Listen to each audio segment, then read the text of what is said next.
Vous êtes à l'écoute des programmes du studio Kalangu. Mesdames et messieurs, bonsoir et bienvenue dans ce numéro du Forum de la presse de ce soir. Cette semaine, les sujets qui ont dominé l'actualité que nous allons traiter sont tout d'abord la 42e édition du sabre national de lutte traditionnelle au Niger qui s'est achevée le dimanche 2 janvier 2022 à Niamey. C'est Kadri Abdou dit Isaki Isaka de Dosso qui a remporté le sabre national.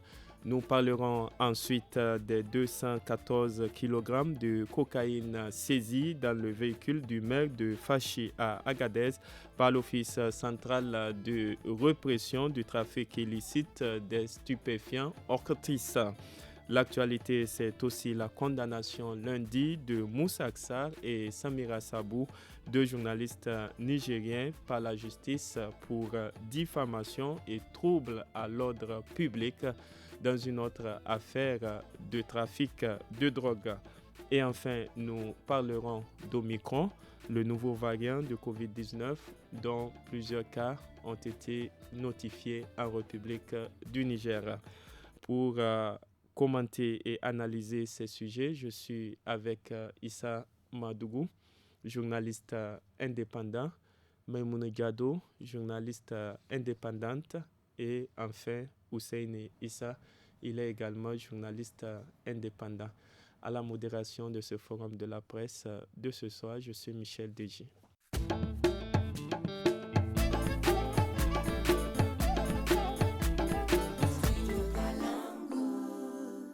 Bienvenue si vous venez de nous rejoindre pour le forum de la presse de ce soir. Les lampions de la 42e édition du sabre national de lutte traditionnelle se sont éteints dimanche 2 janvier 2022 à Niamey. C'était à l'arène des Jeux traditionnels de Niamey. Le lutteur de Dosso, Kadri Abdou, dit Isaki Isaka, est sacré roi des arènes de cette année. Il remporte le sabre national à l'issue du combat final contre Aïbo Hassan de Maradi. Ousmane Hassan de Tilaberi occupe la 3e place et Zakari de Tawa la 4e. Ousseinissa, quel bilan faut-il tirer de l'organisation de cette 42e édition du sabre national? J'ai suivi un peu les commentaires et tout. Je peux considérer que ça s'est bien organisé cette fois-ci. Le règlement a été respecté plus ou moins. Et que bon, peut-être qu'à la finale où il y a eu quelques bisbis, mais pas de nature à entacher l'organisation générale de l'événement sportif. Mais sinon, il n'y a pas un quelconque bilan. Il faut simplement organiser et il faut faire en sorte que ça soit net et clair. Moi, quand je dis net et clair, c'est quoi? Ce qu'on a connu à l'époque. C'est le président Kounché qui a institué la lutte traditionnelle au Niger, n'est-ce pas? Bien sûr. À l'époque.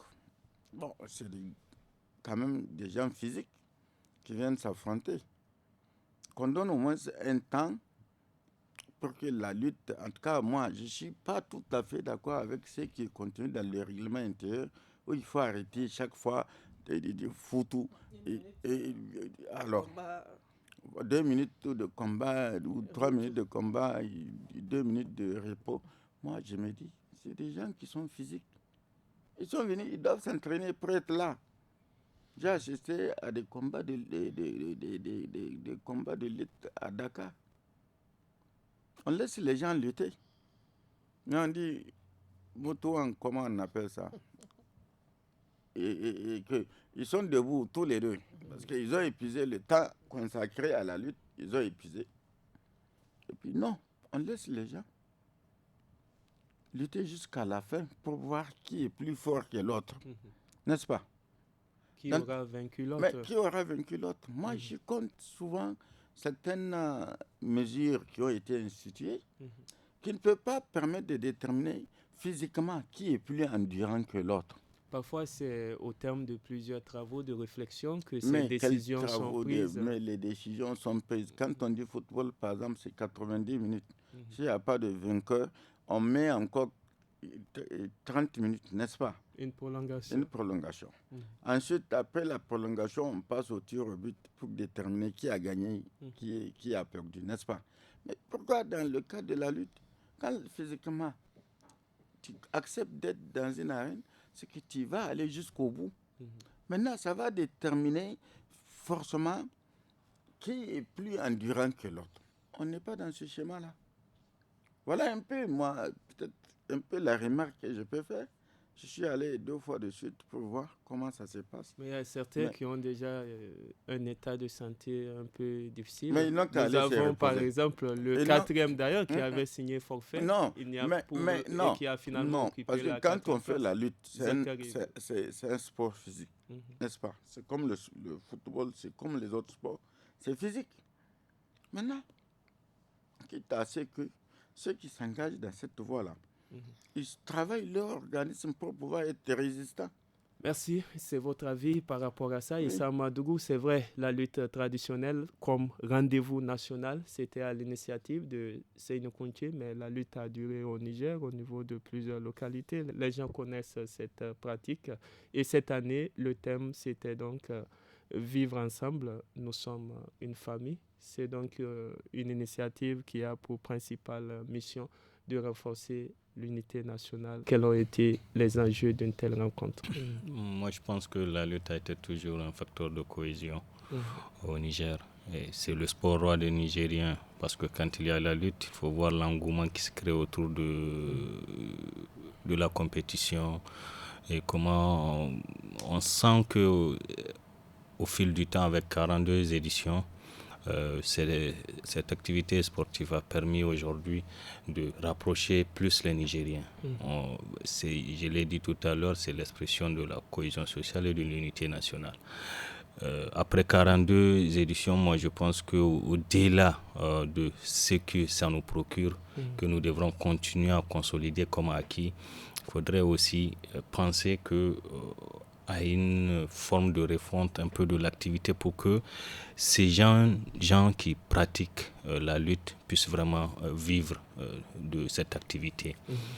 Moi, j'ai toujours trouvé l'enveloppe vraiment 10 millions quand même, on est à 42 éditions. Donc, quand je vois dans les autres pays comment le sponsoring est, quand même, je pense qu'il faudrait aussi... Ils ont aussi d'autres présents quand même. Oui, ça c'est pour des particuliers, mais quand même au-delà, officiellement, c'est 10 millions. Oui. Le deuxième, 5 millions. Le troisième, oui, c'est ce que je disais, qu'il faudrait revoir ça et qu'à part les championnats, que la fédération pense également à des mini-tournois pour maintenir les lutteurs au frais. Parce qu'il ne faut pas qu'après, chaque fois, il suffit seulement quand il y a le sabre national ou bien les compétitions du Tolac, que seulement c'est en ces périodes que les lutteurs sont convoqués.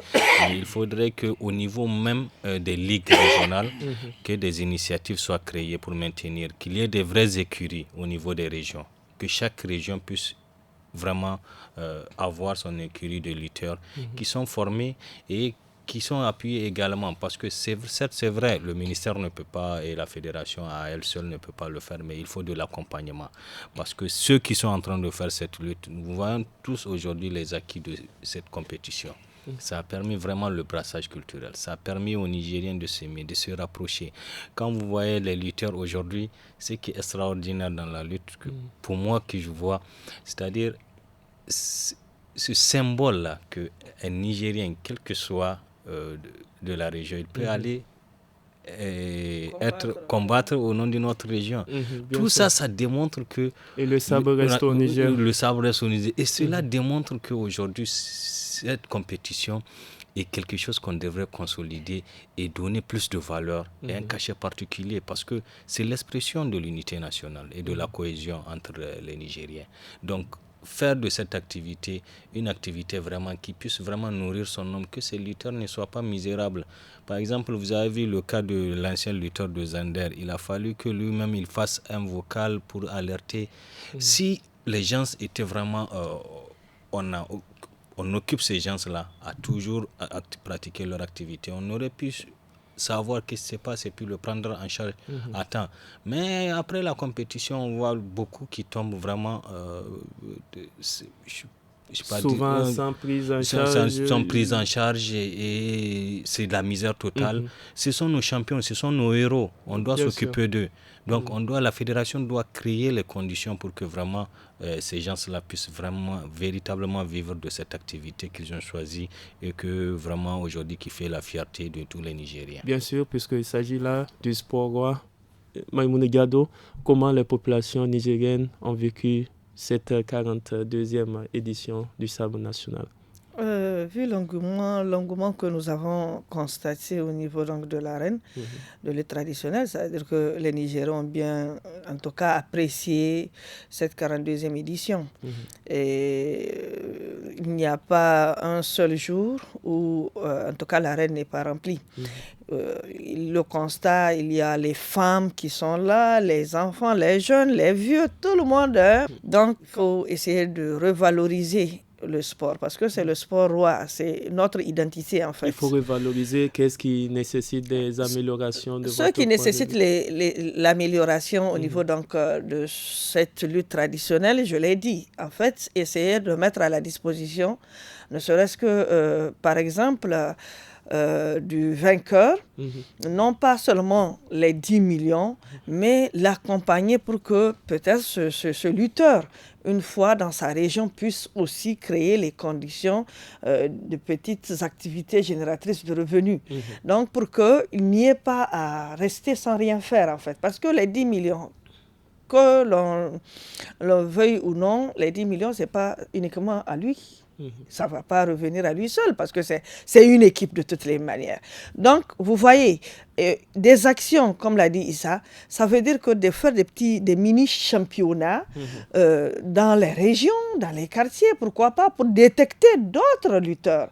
Et on aimerait voir pour les autres championnats à venir, qu'il y ait plus de jeunes, en fait. Qu'il y ait plus de jeunes. Parce que là, vous voyez, les Isaka sont déjà à son quatrième sabre, c'est ça. Bien sûr. C'est la quatrième fois qu'il remporte le sabre national.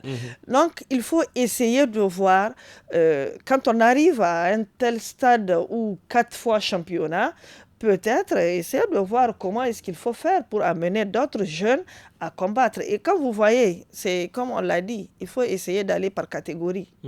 Aujourd'hui, celui qui a 5 kilos et qui combat avec celui qui a 65 kilos, qui a 70 kilos, c'est des difficultés aussi.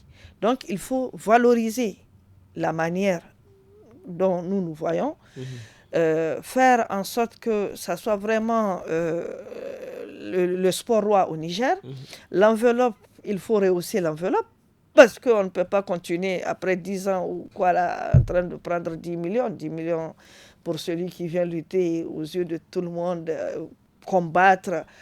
Donc, ça veut dire que vraiment, c'est quelque chose qu'il faut conserver, consolider. Ça montre que de telle région à telle région, la cohésion sociale est là. Ça existe et à travers ce sport, on peut réussir à faire la cohésion sociale. Merci beaucoup. Puis, autre aspect de cette émission, c'est les 214 kg de cocaïne et 30 cartons de tramadol saisis la semaine dernière à Agadez et Maradi par l'Office central de répression du trafic illicite des stupéfiants OCRTIS. Cette drogue a été présentée mercredi aux autorités et à la presse ici à Niamey, suivant le ministre de l'Intérieur. À cette occasion, Hamadou Adamou Souley est au micro de Tarnan Foudaï Ahmed. Aujourd'hui, c'est une saisine de 214 kg 600 qui vient d'être faite et 30 cartons de tramadol. Il y a eu d'autres saisies. Comme à son habitude, depuis un certain temps, l'OCRTIS ne ménage aucun effort pour traquer les trafiquants de drogue, qui nous viennent d'ailleurs, parce que, vous le savez très bien, la drogue n'est pas fabriquée au Niger. Elle traverse d'autres pays avant de venir au Niger. Mais c'est au Niger qu'on saisit la drogue. Si on le faisait véritablement ailleurs, comme le Niger le fait, évidemment, on aurait attrapé ces trafiquants dans ces pays qu'ils traversent avant de venir dans notre pays. Malheureusement, à chaque fois qu'il y a saisie de drogue au Niger, de la manière dont la presse en parle, c'est comme si c'est au Niger qu'on produit la drogue. Il faut arrêter ça. Vous, les hommes de la presse, vous devrez rendre justice à notre pays. Issa Madougou, quelle analyse par rapport à ces propos du ministre en charge de l'Intérieur par rapport à cette saisie justement de drogue, de cocaïne? Et moi, je voudrais qu'on fasse un peu et reconnaître vraiment ce travail dur, très rude abattu par les agents de l'Octis. Parce qu'il faut le dire, lutter contre la drogue, même les grandes nations ont eu du mal à le faire. On ne peut pas l'éradiquer, mais vous savez très bien aujourd'hui notre région est assujettie à plusieurs défis. Et depuis qu'aujourd'hui le Sahel vit une situation sécuritaire et volatile, les routes de cocaïne se sont transportées vers le Sahel. Et c'est aujourd'hui, c'est une menace même pour la survie de nos nations. C'est pour cela que chaque pays doit s'organiser. Au-delà des pays, il faudrait que, comme nous nous trouvons dans une communauté, qu'il y ait des efforts communs. Parce qu'aujourd'hui, on voit comment ça transite. Ça rentre par les ports et ça vient. Si au Niger, il y a des efforts qui sont fournis, si les autres pays aussi le font, moi je pense qu'on ne peut pas mettre fin. Mais quand même, on peut quand même détourner pour que vraiment ce trafic-là ne passe pas par le Niger. Parce que vous le savez très bien, aujourd'hui, dans ce contexte d'insécurité, c'est un danger pour la survie de nos nations. C'est de l'argent, des barons qui vont être plus. Nous savons très bien que nos États sont très fragiles et tout le monde sait combien de flux d'argent drainent ces genres de trafic. Vous savez, chaque être humain a sa vision de la vie. Vous pouvez choisir comment vous pouvez vivre dignement avec des valeurs. Si vous mettez les valeurs dans un carton, vous les jetez dans la poubelle et vous avez une autre vision, c'est à vous. Le maire qui a été arrêté, alors est-ce que vous savez combien de personnes aussi sont impliquées? Il y a des complices. Pour le moment, il y a eu des arrestations. Oui, il y a eu des arrestations. Lui et son chauffeur. C'est un vaste réseau. C'est un vaste réseau.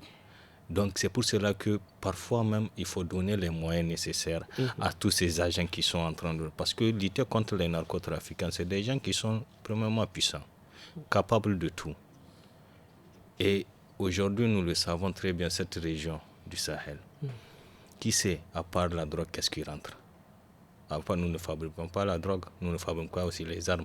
Regardez comment aujourd'hui la circulation d'armes, on dirait des petits pains dans le Sahel, où il y a des zones aujourd'hui que acheter une arme est plus facile que d'acheter une seringue. C'est plus facile. Tout ça là, c'est parce qu'il y a tous ces trafics illicites qui se sont mélangés et qui sont en train de s'enraciner au Sahel. Et c'est ça que, dans les propos du ministre, j'ai dit que là aussi, c'est à leur niveau aujourd'hui en tant qu'autorité pour que les efforts du Niger ne soient pas amoindris, qu'il y ait vraiment une synergie d'action avec les autres États, à travers la CEDEAO ou à travers d'autres pays, qu'on se retrouve dans d'autres organisations, qu'il y ait une synergie d'action pour contrecarrer. Parce que plus ça va, au Niger, on fait une lutte et dans d'autres pays, on facilite la traversée de la marchandise. Je pense que là, on n'est pas encore sorti de l'auberge.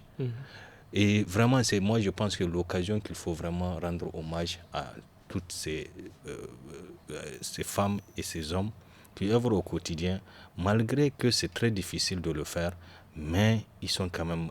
Parce que vous vous rappelez, en 2020, en mai 2020, ils ont saisi 17 tonnes de résine de cannabis. Donc, la situation est là. Les gens, il ne faut pas qu'on se dise non, parce que on est au Sahel, que c'est un maire, un truc comme ça, d'autres commentaires. Dans toutes choses, même parmi les journalistes, on ne sait pas qui est qui. Donc, il ne faut pas que parce qu'on dit que non, c'est un politicien, que tout son groupe aussi fait partie de ce trafic. Arrêtons de juger comme ça les gens. C'est-à-dire un individu, c'est un individu. Ses actes et faits le caractérisent lui-même. Il y a un rapport que j'avais lu tout récemment où il y avait des noms de dignitaires, de barons communautaires, Grand Richard du Mali voisin, qui sont cités dans ces genres de trafic. Alors, c'est ça le danger pour des pays comme nous. Si nous, on fait des efforts et les autres, les gens se la coulent douce, c'est un risque. C'est même exposé, même ces mêmes agents-là qui, chaque jour, se battent contre ce trafic. C'est vrai, on ne peut pas l'arrêter d'un seul coup, mais quand même, si nous arrivons aujourd'hui, dans ce contexte d'insécurité, à détourner cette route de cocaïne, je pense qu'on peut aussi passer à la stabilisation de la région du Sahel. Mais c'est une chose très difficile parce que les États n'ont pas les mêmes visions et les individus n'ont pas les mêmes visions. Que ce soit au Niger, que ce soit au Mali, au Burkina, dans les autres pays où il y a les entrées portières, il y a toujours des gens qui alimentent ce réseau. Il y a toujours ces gens-là qui alimentent ce réseau parce que c'est leur gagne-pain. Ce n'est pas qu'ils vont venir vendre ça, non. Il y a toujours, c'est en transit. C'est pas ici qu'on le fabrique, c'est pas ici qu'on le consomme. Tout le monde le sait que la destination finale, là où ça devait aller. Mais nous, c'est la survie de nos États qui nous intéresse. Il faudrait que nos États continuent encore à aller dans ce sens. Merci beaucoup, Maïmoun Diado. Quelles sont les conséquences de ce narcotrafic pour le Niger? Mais les conséquences sont énormes. Pourquoi je dis que les conséquences sont énormes? C'est que déjà, le Niger aujourd'hui, c'est la voie empruntée par ces narcotrafiquants pour faire passer la drogue. Une fois donc le cocaïne, mais c'est de l'argent illicite. Nous voyons comment est-ce que d'autres se permettent aujourd'hui avec un blanchissement d'argent. On voit comment est-ce qu'ils vivent. Donc, ça veut dire que c'est un danger, non pour tout le monde, en tout cas. On devient très vite très riche. Très riche. Le cas précis, c'est plus de 11 milliards de francs CFA. 11 milliards de francs CFA. Et c'est ça, en voyant ces jeunes, en voyant ces hommes qui deviennent très riches, que les jeunes aussi prennent exemple sur ces gens-là. Est-ce que tu vois? Donc, ça veut dire que si on n'arrive pas, comme l'a dit Issa, si on n'arrive pas à mettre fin, à contrôler, on ne peut pas mettre fin, mais on peut quand même diminuer donc ce trafic qui passe par le Niger. Et pour que, en fait, ces jeunes que nous avons, ces jeunes, parce que ces jeunes qui sont aujourd'hui dépourvus de tout, ne puissent pas tomber dans les filets de ces narcotrafiquants. Donc, il faut également féliciter ces hommes qui luttent, la police nationale qui lutte pour un peu éradiquer cette situation. Parce que là, vous parlez du maire, mais je suis sûr que ce n'est pas le maire qui est seul fautif dans cette situation. Il y a des complices. On sait qu'il y a des complices. Et on sait que peut-être, ce n'est pas parce qu'il est maire, peut-être qu'il a eu à faire ça plusieurs fois, mais qu'aujourd'hui... On a l'impression que ce n'est pas un coup d'essai. Ce n'est pas un coup d'essai de la quantité, parce que pour une première fois, celui qui fait une première fois, est-ce qu'il va transporter tout ça là? Et peut-être, là où il faut encourager également, c'est les fouilles. C'est les fouilles des véhicules, que ce soit personnalité, que ce soit autorité, que ce soit... Il faut les fouiller. Parce qu'en fait, le maire pensait peut-être qu'avec la voiture de la mairie, sa casquette de maire, ça serait plus facile de traverser, de faire rentrer la cocaïne là-bas. Donc, c'est ça, en fait. Les voitures particulières où on met laisser passer, on dit, bon, c'est une autorité, il faut les laisser. Non. Là, je suis vraiment d'avis et d'accord avec cette police nationale. Fouillez toutes les voitures que vous pensez que ces voitures-là peuvent peut-être dissimuler quelque chose dedans. Parce que c'est à travers ces véhicules-là que certaines personnalités font rentrer ce qu'ils veulent. Donc ça veut dire qu'en fait, il y a des barons dans ce pays qui se cachent sous leur propre casquette pour faire du mal aux Nigériens. Merci beaucoup. Je dis que ça, c'est pour faire du mal aux Nigériens. Comment mettre fin à tout ça? Quelle piste de solution faut-il envisager? J'ai entendu le ministre de l'Intérieur gronder la presse. C'est comme si c'est la presse qui est fautive. N'est-ce pas? Que c'est pas ici qu'on fabrique la drogue, c'est pas ici. Nous sommes juste un pays, nous luttons. On commence à parler de ces histoires-là, sous ce règne-là. N'est-ce pas? Ou bien, parce qu'à l'époque, on arrêtait des gens et systématiquement, ils allaient en prison. Et il y a très peu de cas où on dit que c'est des barons, c'est des dignitaires du système qui sont dedans. On parle d'un maire. Un maire, c'est une autorité. N'est-ce pas? C'est avec un maire qu'on a pris une telle quantité de drogue. Alors, ça veut dire qu'on est en face d'un système pourri. totalement pourri. C'est une partie ici, il faut faire la part des choses parce que le maire de Fachi, cocaïne, on parle de cocaïne. On parle de cocaïne. S'il te plaît. S'il te plaît. Michel, on ne parle pas de comment on appelle tramadol ou on parle de cocaïne. La valeur, c'est combien? Non, ça dit que ce n'est pas le tout ici. Puisque oui, mais alors. Ça peut être un cas isolé. Un cas isolé. Il y a quelques années, à l'Assemblée nationale, on devait lever l'immunité d'un député impliqué dans une affaire de trafic. C'était le conseiller spécial on a pris un conseiller. Président. Non, le conseiller, c'est en 2019. Voilà, n'est-ce pas? Ouais. Mais un député, on devait, dans l'affaire fraude concours de la santé, on devait lever l'immunité du député, mais également mettre en accusation les ministres impliqués dans l'affaire du concours de la santé. L'affaire a été tue, non.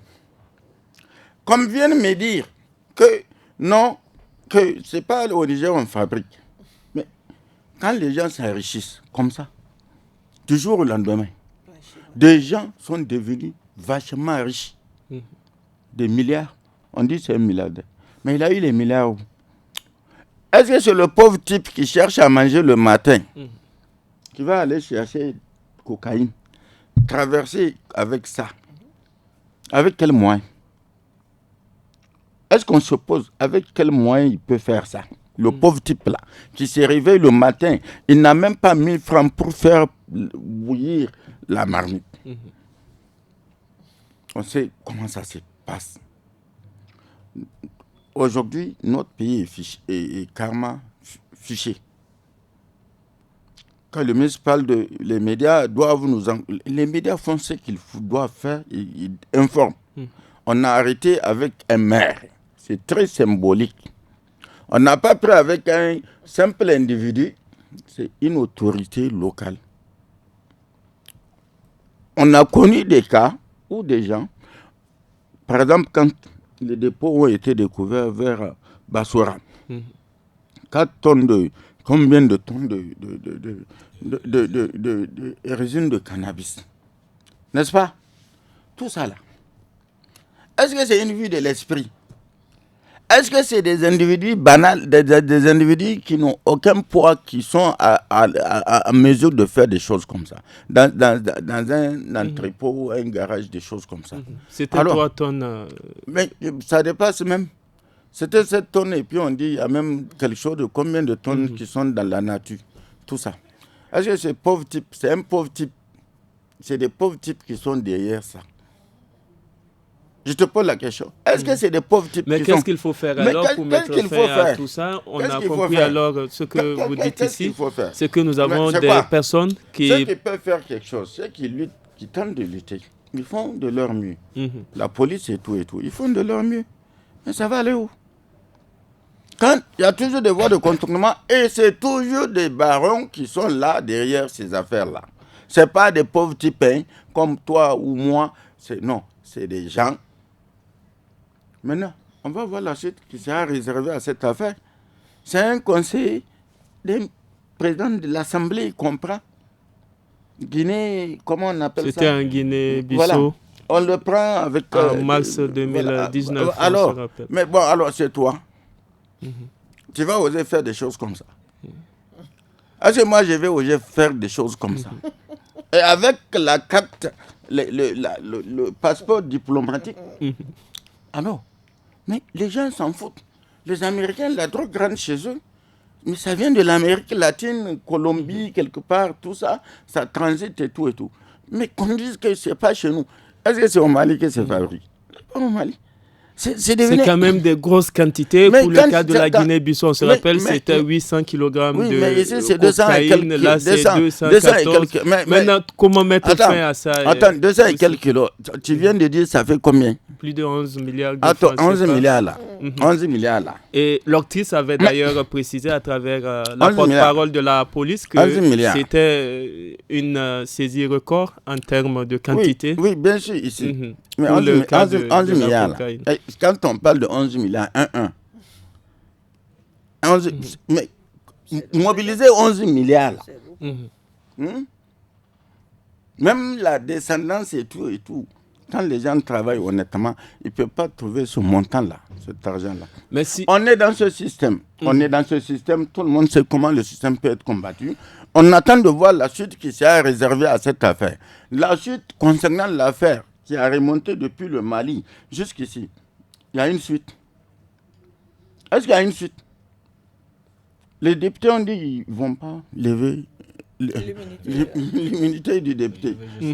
Oui, Hussein, un mot pour terminer. Comment mettre fin à ça? Cette situation, il faudrait l'analyser autrement aussi. Parce que ça montre que le problème, le fléau s'est enraciné au Niger. Et que vraiment, c'est tout un système qui est là, qui est là en train de faire ce trafic. Et cela aussi, il faudrait que... Est-ce qu'on peut mettre fin à ce système, comme c'est un système, comme vous le dites? C'est depuis, je crois bien, les années 80, avec l'arrivée de 89, je crois bien, 88, que les États-Unis ont commencé cette guerre contre les narcotrafiquants. Et jusqu'à aujourd'hui, ça continue. Ils ont barricadé, ils ont fait tout, mais ça continue. Moi, je connais beaucoup de gens qui ont commencé même à faire des travaux de journalistes d'investigation sur ce fléau au Niger, qui sont butés sur des choses qu'eux-mêmes, ils n'arrivent pas à croire. Parce qu'il y a toujours ce genre de menaces qui pèsent sur ça. La drogue, tout le monde le sait, ça passe. Le Niger est devenu un couloir. En fait, c'est qu'aujourd'hui, il y a tout un système bien huilé qui est là. Et ça expose d'une part notre pays, ça expose également les agents qui sont en train de travailler pour lutter contre le trafic. Vous vous rappelez, pour finir, la Guinée-Bissau, tellement qu'il y a eu une époque où la côte traversait ce pays, c'était devenu le port d'entrée de la cocaïne. Ça traverse ce pays-là pour se retrouver en Europe. Mais qu'est-ce qui s'est passé? Même l'État était faible parce qu'il y aura des individus qui auront des capitaux à leur possession que l'État même ne dispose pas. Et c'est ce qui a fait que ce pays-là est ainsi embrasé. Être chef d'état-major est mieux même que d'être président de la République en Guinée-Bissau. C'était dans un passé récent. Parce qu'il faut contrôler tout. C'est lui qui contrôle le trafic et Madougou, on va parler... Et aujourd'hui, quand vous dites de l'arrêter, ce n'est pas l'arrêter, c'est-à-dire c'est un travail de fourni. C'est un travail de fourni qu'il faudrait faire. Il ne faut pas tourner autour du pot. C'est le système. Le système en place. Maïmoun Diado, un mot par rapport à ça. Comment mettre fin à ce système en place? Ce que dit Hussein Issa. Mais on ne peut pas mettre fin à ce système. Alors comment réduire et qu'on n'assiste pas? C'est vrai, Hussein Issa a précisé qu'il y a certaines informations qu'on n'a souvent pas, mais ce qu'officiellement, dans un passé en tout cas, il y a 30, 40 ans, les journalistes d'investigation, on ne trouvait pas ce genre d'informations. Même si on sait que tu es sur la piste de toutes les manières, c'est la justice qui va te prendre toi aussi. On a vu des journalistes qui ont fait le relais seulement d'une information et aujourd'hui qui sont frappés d'emprisonnement. Donc nous allons justement parler alors de cette affaire justement cette peut-être on peut minimiser les choses et réduire. Réduire. Ah bon? Vous êtes trop pessimiste, Hussein Issa. Il faut minimiser, comme elle dit, parce que les conséquences sont quand même fâcheuses.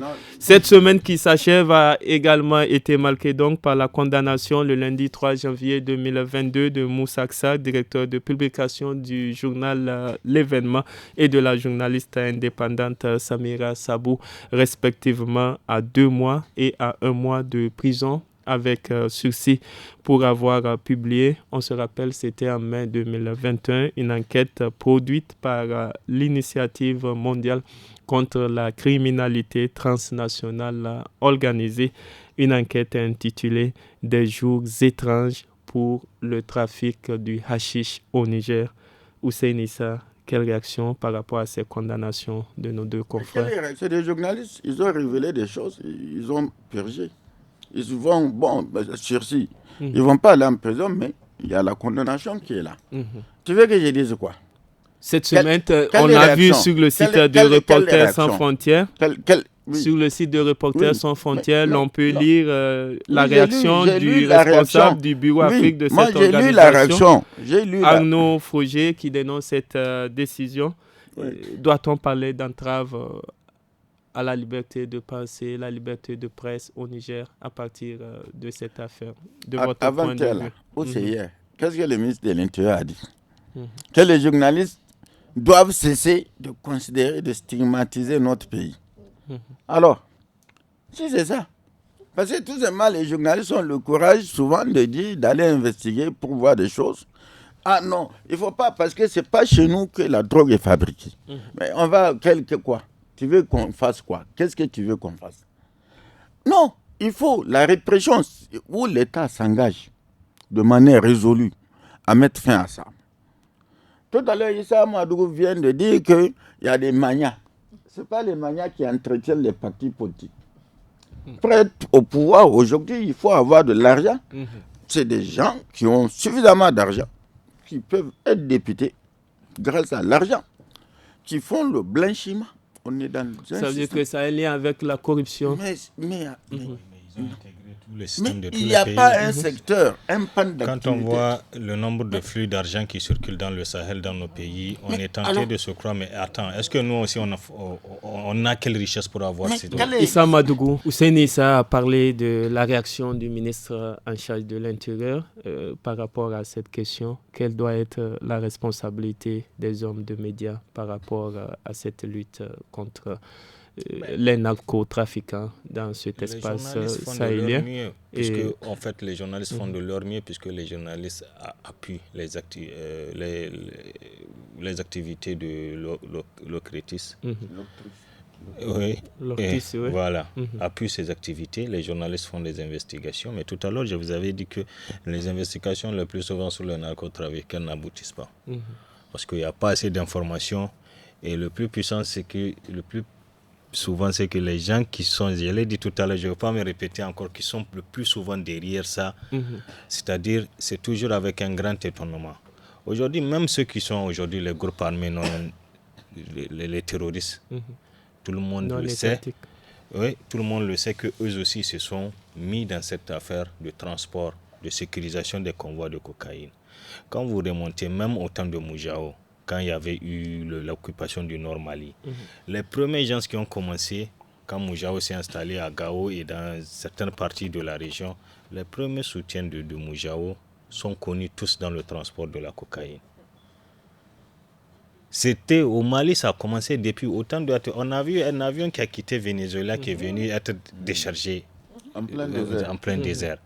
Donc, ce n'est pas un problème qui date d'aujourd'hui. Quand vous dites il faut arrêter. C'est un problème qui est complexe. Qui est complexe que c'est seulement dans une synergie d'action que nous pouvons beaucoup, Issa Madougou. Mettre fin. Maïmouna Diado, par rapport à ces condamnations, on l'a entendu, la cellule Norbert Zongo, qui est triste quand même de ces condamnations, parce qu'il faut rappeler que l'OCRETIS a d'ailleurs retiré sa plainte contre nos deux journalistes, Moussa Issa et Samira Sabou. Qu'ils soient condamnés à 1 mois et 2 mois avec sursis. Et je me dis qu'en fait, ils n'ont fait que relayer l'information de l'ONG. Ça, c'est une atteinte à la liberté d'expression. Parce que, en fait, ceux-là même, dont leur article a été publié sur Facebook, la page Facebook de Samira Sabou, et l'article dans l'événement, je pense que du moment où eux-mêmes, ou bien cette ONG même, a reconnu que voilà, il y a eu des erreurs dedans, et ensuite elle s'est rétractée pour dire voilà ce qu'il faut corriger, parce qu'elle-même, elle a vu il y avait vraiment des choses qu'elle ne devrait pas dire. Bon, maintenant... L'organisation, c'est-à-dire JITOC. Oui, l'organisation JITOC. Donc moi, ce que je voudrais dire... Oui. L'OCRETIS a retiré sa plainte contre les deux confrères. Mais Moussa Issa et... Voilà. Donc, mais c'est une affaire en fait qui avait déjà débuté. Ce qu'il faut comprendre ici, c'est que c'est des journalistes d'investigation. On veut les empêcher tout simplement d'investiguer à longueur de journée sur des sujets aussi brûlants comme le trafic illicite de drogue et tout.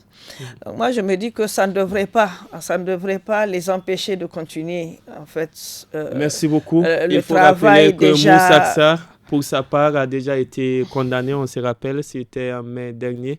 Il avait été condamné à verser donc 200 000 francs d'amende et 1 million de francs CFA en termes de dommages et intérêts dans une autre affaire de détournement au niveau du ministère de la Défense nationale. C'est l'intimidation.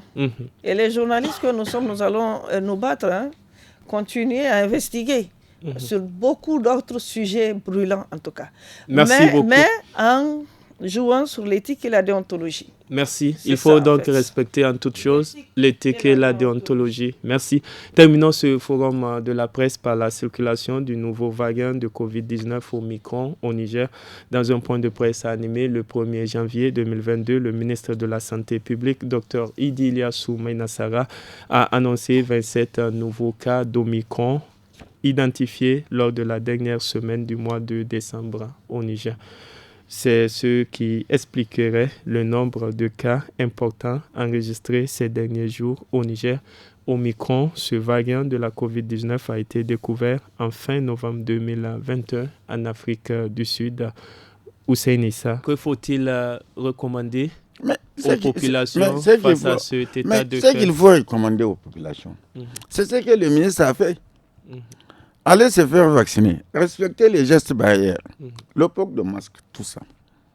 C'est-à-dire que c'est à renforcer. Mais à renforcer. Mais quand les gens, ils sont là, au quotidien, ils se côtoient dans les marchés, les autogares, sans bavette, ils se saluent. La personne se mouche et il te vend la nourriture. N'est-ce pas?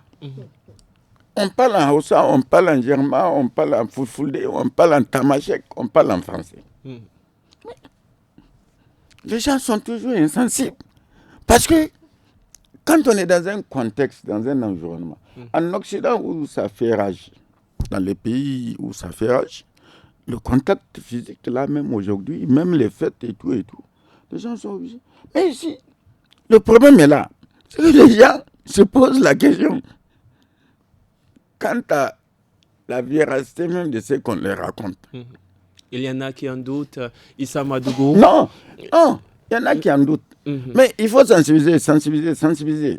Il y en a, on dit, bon, il y a un nouveau variant qui s'appelle Omicron, ou comment on appelle. Omicron. Bon. Merci Hussein Issa Madougou, le ministre a rappelé il faut d'abord respecter les gestes barrières qui restent les mêmes. Donc face à Omicron, le port du masque, il faut se laver régulièrement les mains à l'eau et au savon. Mais surtout, il a précisé, il faut se faire vacciner. Quelle analyse par rapport à cet engouement que nous avons aujourd'hui de la population face à ce vaccin disponible et gratuit sur l'ensemble des 8 régions de notre pays et qui peut nous permettre justement d'être à l'abri de la COVID-19. Ok, avant d'arriver au vaccin, il faudrait d'abord aujourd'hui qu'on fasse un peu le point par rapport à cette maladie. Nous tous, je le prends entre nous ici, nous sommes tous pratiquement dans la banalisation de la maladie. Il y a beaucoup de gens aujourd'hui qui hésitent à croire que c'est une maladie qui existe. Eh bien, réellement, c'est une maladie qui existe. Parce que nous-mêmes, est-ce qu'on prend le temps pour respecter les gestes barrières? Parce que moi, c'est pour cela, parfois, je me sens gêné un peu de parler de cette maladie ou pour dire que... Non, et par rapport au vaccin, on constate au niveau de certains lieux de vaccination moi, le vaccin, je l'ai fait. Moi, le vaccin, je l'ai fait. Je l'ai fait en âme et conscience parce que je sais que la maladie existe. Ça veut dire que c'est à encourager? Non, c'est à encourager. Moi, je l'ai fait, franchement, parce que je crois à l'existence de cette maladie, je le vois. Tout à l'heure, quand je disais la sensibilisation, j'ai dit moi-même, parfois, je me sens gêné de parler de cette maladie parce que moi-même, je ne respecte pas souvent les gestes barrières. C'est à respecter absolument. Donc, il faut que nous aussi, nous soyons des modèles. On arrive à donner des exemples par rapport à ça. Maïmoun Diado, un mot par rapport à tout cela pour terminer. Vous ne pouvez pas convaincre les autres. Bien sûr. Oui, Maïmoun Diado. Moi, je pense qu'il faut revenir à la dynamique au moment en 2019. Où au Niger, c'était au début de l'année 2020. 2019, décembre, c'était en Chine. Voilà, la dynamique de la sensibilisation qu'il y a eu autour de ça. Donc, revenir sur ça. Vraiment, aujourd'hui, je ne vois même pas les ministères, parce qu'avant, il y avait l'équipement du lavage des mains et tout ceci. Mais maintenant, est-ce que c'est disponible? Est-ce que c'est disponible? C'est ça aussi. Parce qu'on a comme l'impression Il faut améliorer tout cela, mais la nouveauté ici, c'est surtout le vaccin et souvent vaccin, la proportion de la population vaccinée. Le vaccin, Michel. On considère que cette proportion est souvent très faible, alors que le vaccin est gratuit. Nous sommes au Niger. Les gens, jusqu'à présent, il y a d'autres Nigériens qui ne croient pas à cette maladie. C'est ça aussi le problème. Et que faire alors pour que tout le monde soit vacciné? On aura bon à faire des sensibilisations, interpeller la population. Tant qu'il y aura des têtes dures parmi nous, ça serait très difficile. Donc, mais on ne dira pas de ne pas continuer à sensibiliser cette population. Sensibiliser la population pour aller vers la vaccination. Parce que là, c'est des symptômes différents des autres symptômes que nous connaissons. Donc, mieux vaut se prévenir que guérir. Il est encore temps pour cette population de réagir, d'aller se faire vacciner. Merci beaucoup. Le ministre a rappelé que la vaccination est gratuite. On a terminé ce forum. Même les bassines, les seaux, des gens ont pris pour aller déposer chez eux pour mettre de l'eau et puis boire. Comme il y a... Merci. Ça n'existe plus. Nous sommes donc au terme de ce forum de la presse du studio Kalangu de ce vendredi 7 janvier 2022. Nous étions donc en compagnie de Issa Madougou, journaliste indépendant, Maïmouna Diado, journaliste indépendante, et Hussein Issa, journaliste indépendant également. À la modération de ce forum, je suis Michel Deji. Merci également à la technique, à la régie son. Nous avons Seini Isaka et à la réalisation vidéo Issa Laoli. Je vous souhaite de passer une excellente soirée. Au revoir.